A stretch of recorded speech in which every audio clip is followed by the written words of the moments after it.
झुकना बंद करो, रथ के आगे झुकना बंद करो, रथ के आगे झुकना बंद करो, कंप्रोमाइज करना बंद करो, कंप्रोमाइज करना बंद करो,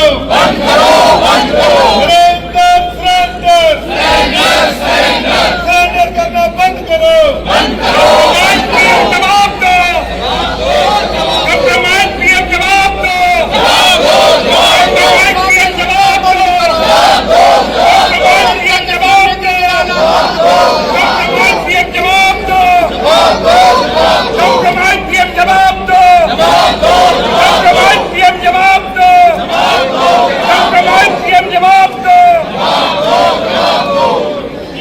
एक्सचेंज ट्रेड बिल वापस लो, एक्सचेंज ट्रेड डील वापस लो, एक्सचेंज ट्रेड डील वापस लो, प्राइम मिनिस्टर स्टॉप कॉम्प्रोमाइजिंग। ताई रमजान का पाक महीना चल रहा है, धारावी में हर जगह इफ्तार की पार्टियां चल रही है और इफ्तार की पार्टियां में देखा जाए तो आप हर एक इफ्तार की पार्टियां में जा रही हैं, हिस्सा ले रही है। और आज आशियाना टावर पे जो पार्टी चल रही है इफ्तार की, उसमें आप क्या संदेश लेकर आई? ये बिल्कुल पाक का महीना है, रमजान चालू है। मैं सबको रमजान की पहले तो बहुत सारी शुभकामनाएं दूंगी। 17वां रोजा आज है और आप सबको मालूम है कि जब हम दुआ कर रहे थे तो यही दुआ कर रहे थे कि इस देश में, इस दुनिया में पूरी तरह से शांति रहे, अमन रहे, प्यार रहे, मोहब्बत रहे।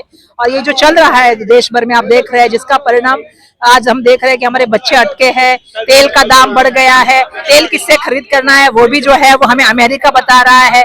आज हम एलपीजी गैस की कीमतें बढ़ गई, जो युद्ध के परिणाम हमें भुगतने पड़ रहे हैं।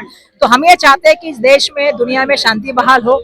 ये देश जो है, देश के प्राइम मिनिस्टर कॉम्प्रोमाइज न रहे, अपनी मर्जी से निर्णय ले, प्रादेशिक नीतियों के बारे में बात करे।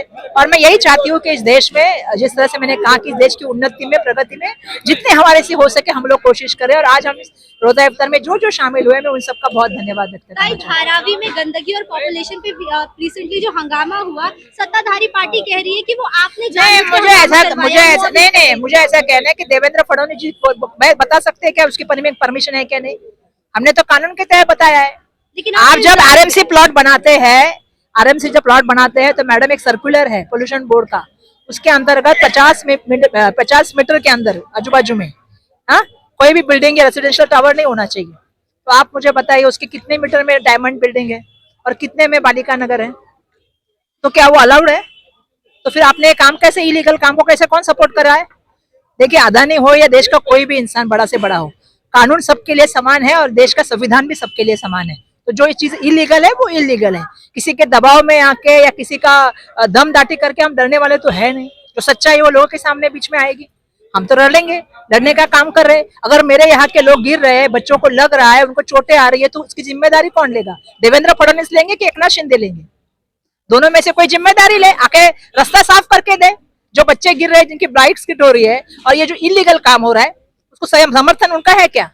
अगर खड़े रह के कोई कहता है कि मुख्यमंत्री भी इसको नहीं रोक पाएगा, तो इससे बड़ी किसी पुलिस ऑफिसर की मजाल नहीं हो सकती। देखिए, एक चाहे वो भारत हो या चाहे महाराष्ट्र हो, ये देश के संविधान और कानून के तहत जो है चलता है और यहाँ कानून का राज चलेगा, संविधान का राज चलेगा, किसी की मनमानी नहीं चलेगी। कई सत्ताधारी पार्टी ने आप पर इल्जाम लगाया कि आप और आपके सारे नगर सेवक अडानी के पास जाकर बैठ चुके हैं और आपने अपना पैकेट ले लिया है। कौन बोल रहा है ये? भास्कर शेट्टी जी ने बोला है। कौन है ये? यहाँ के नगर सेवक। अच्छा, मैं समाजवादी से राष्ट्रवादी, राष्ट्रवादी से कौन कौन पार्टी में घूम के है? सवाल ऐसा है कि एकनाथ शिंदे जी है ना, इनके ऊपर मैं बात करना चाहूंगी। एकनाथ शिंदे उद्धव ठाकरे जी के नहीं हुए, बराबर है? एकनाथ शिंदे डीप क्लीनिंग के माध्यम से धारावी में आए, कितना धारावी क्लीन हुआ? किसकी जिम्मेदारी है? सत्ताधारी पक्ष की जिम्मेदारी की किसकी जिम्मेदारी है?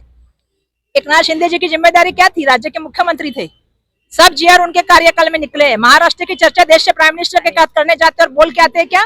धारावी डेवलपमेंट की चर्चा हो गई करने के लिए। आप किसके भागीदार है?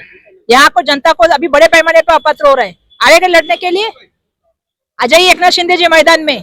देवेंद्र फडणवीस जी, मुझे आपसे यही कहना है, सत्ता नहीं चलेगी, यहाँ पे संविधान चलेगा, यहाँ पे कानून चलेगा और लोगों का राज चलेगा। धारावी में तो हम हमारा घर लेके रहेंगे। और एकनाथ शिंदे जी से मेरा एक मैसेज कह दीजिएगा, जितने फंड आपने दिए हैं लोगों को, वो फंड कहाँ खर्चा हुए इसकी भी कभी देवेंद्र फडणवीस साहब से मेरा कहना है। न खाऊंगा न खाने दूंगा, देश के प्राइम मिनिस्टर ने कहा है, उन्हीं के पार्टी के नेता ने कहा है। तो चौकसी कर दीजिए, ये गली के फंड कहाँ गए, एक गली का काम नहीं हुआ है। देवेंद्र फडणवीस साहब, एकनाथ शिंदे ने जिन जिन को फंड दिया है, प्लीज उसकी चौकसी करिएगा। बहुत राज्य के मुख्यमंत्री है आप, तो जब पैसा गया है तो राज्य की जनता का टैक्स का पैसा गया है, किसी के घर के तिजोरी का पैसा नहीं गया है। तो उसकी इंक्वायरी करिए, लोगों का पैसा लोगों के हित में लगना चाहिए, ना कि खुद की जेब भरने के लिए होना चाहिए। धन्यवाद। पहले तो सिर्फ पात्र और अपात्र का ड्रामा था, लेकिन अब अनिर्णित का भी ड्रामा स्टार्ट हो चुका है। क्या आप इसके खिलाफ कोई एक्शन लेंगी या कोई बहुत बड़ा सा आप जन आयोग लेंगी? नहीं, उसके खिलाफ तो चल ही रहा है हमारा मूवमेंट, जैसा आप देख रहे हैं, मूवमेंट कर रहे हैं, लगातार फाइट कर रहे हैं, आने वाले दिनों में भी करेंगे। Thank you. आप लोगों की आवाज बन के आइए, अपेक्षा करती हूँ, हम तो लोगों की आवाज बन रहे हैं, आपसे भी बहुत उम्मीद है। अपोजिशन पूरी तरीके से आप पर और वर्षा ताई पर भिड़ चुकी है कि आप लोगों ने जानबूझ के झूठा मॉब लेकर आए थे। आप अपनी तरफ से लोगों को जमा करके लेकर आए थे कि वो आए और वो मारम पीटी स्टार्ट करे। ये सब लोगों को भड़काने वाली आप और वर्षा ताई थी, ऐसा आप लोगों पर इल्जाम लग रहा है। इल्जाम लगाना उनका काम है, वो लगाते रहेंगे, लेकिन वो प्रूफ कर सकते हैं क्या इस बात को कि हम मॉब लेके गए थे? मैं प्रूफ कर सकती हूँ कि मैं वहां अकेली गई थी, वर्षा ताई वहां अकेले आए थे, वहां के रहीवासी ही वहां खड़े थे आकर के, जो अपनी फरियाद लेकर आए थे, जो उनसे है ना पेपर वर्क ऑर्डर देखने के लिए मांग रहे थे, और वो कह रहे थे कि भाई जो आप गाड़ी लेके जा रहे हो वो क्लीन करके लेके जाओ, वॉश करके लेके जाओ, कवर करके लेके जाओ, लोगों को तकलीफ मत दो, यही मांग थी ना। तो क्या गलत मांग थी इसमें? मॉब का कहाँ से सिलसिला आ गया, भड़काने का सिलसिला क्या आ गया, कौन से वहां दंगे फसाद हो गए? हाँ, आप किसी महिला के ऊपर जब है ना धक्का मुक्की करते हो, अपशब्द इस्तेमाल करते हो, तो जाहिर सी बात है 10 में से 2 तो बोलेंगे कि आप ये गलत कर रहे हैं। 10 का जमीर खत्म है तो 2 का जमीर तो जगा है, तो लोगों का जमीर वहां जिंदा है, इसके लिए वहां पे ये चीज हुई है घटना, क्योंकि वो लोग हक में खड़े हुए थे सही बात के लिए, और कोई बात नहीं है इसके अलावा। अपोजिशन का एक और सवाल है, एक और आपके ऊपर आरोप है कि आप लोगों ने जानबूझ के, आप होती कौन है, आप या वर्षा ताई, ये धारावी की कौन होती हैं जो आप जाकर वो पूछ रही थी? तो भी वर्षा ताई को एक नोटिस देना चाहिए था कि मैं वहां पर आ रही हूँ देखने। देखिए, वर्षा ताई कौन है, मैंने पहले भी कहा, वो बताने की जरूरत नहीं, और ये पूछने वाले होते कौन है जिन्होंने सवाल पूछा नहीं कि वर्षा ताई कौन है। मैं उनसे आज पूछती हूँ कि आप कौन है?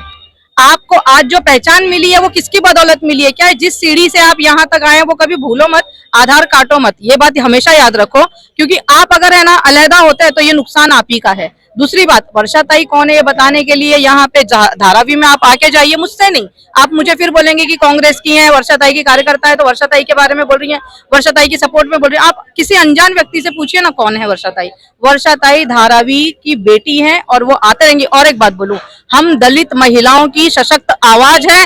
वर्षा ताई मुंबई की लाखों महिलाओं की एक प्रतिनिधि करने वाली महिला है, महिला शक्ति के तरीके से उनको लोग जानते हैं और बहुत दूर तक जानते हैं। तो मुंबई जो है उसमें धारावी भी मुंबई का हिस्सा है, तो मुंबई के जो प्रदेश अध्यक्ष हैं वो क्यों नहीं आएंगी?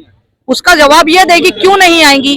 आप कहाँ रहते हैं, आपके परिवार के लोग सदस्य यहाँ आकर के राजनीति करने आते हैं। मैं आपसे पूछती हूँ क्या अधिकार आपको? रहा सवाल मेरा, तो भाई मैंने 4221 वोट जो लिए हैं उसके हक से मैं इस वार्ड में जब भी मुझे कोई बुलाएगा तो मेरा पहला फर्ज है उनके लिए खड़े रहना।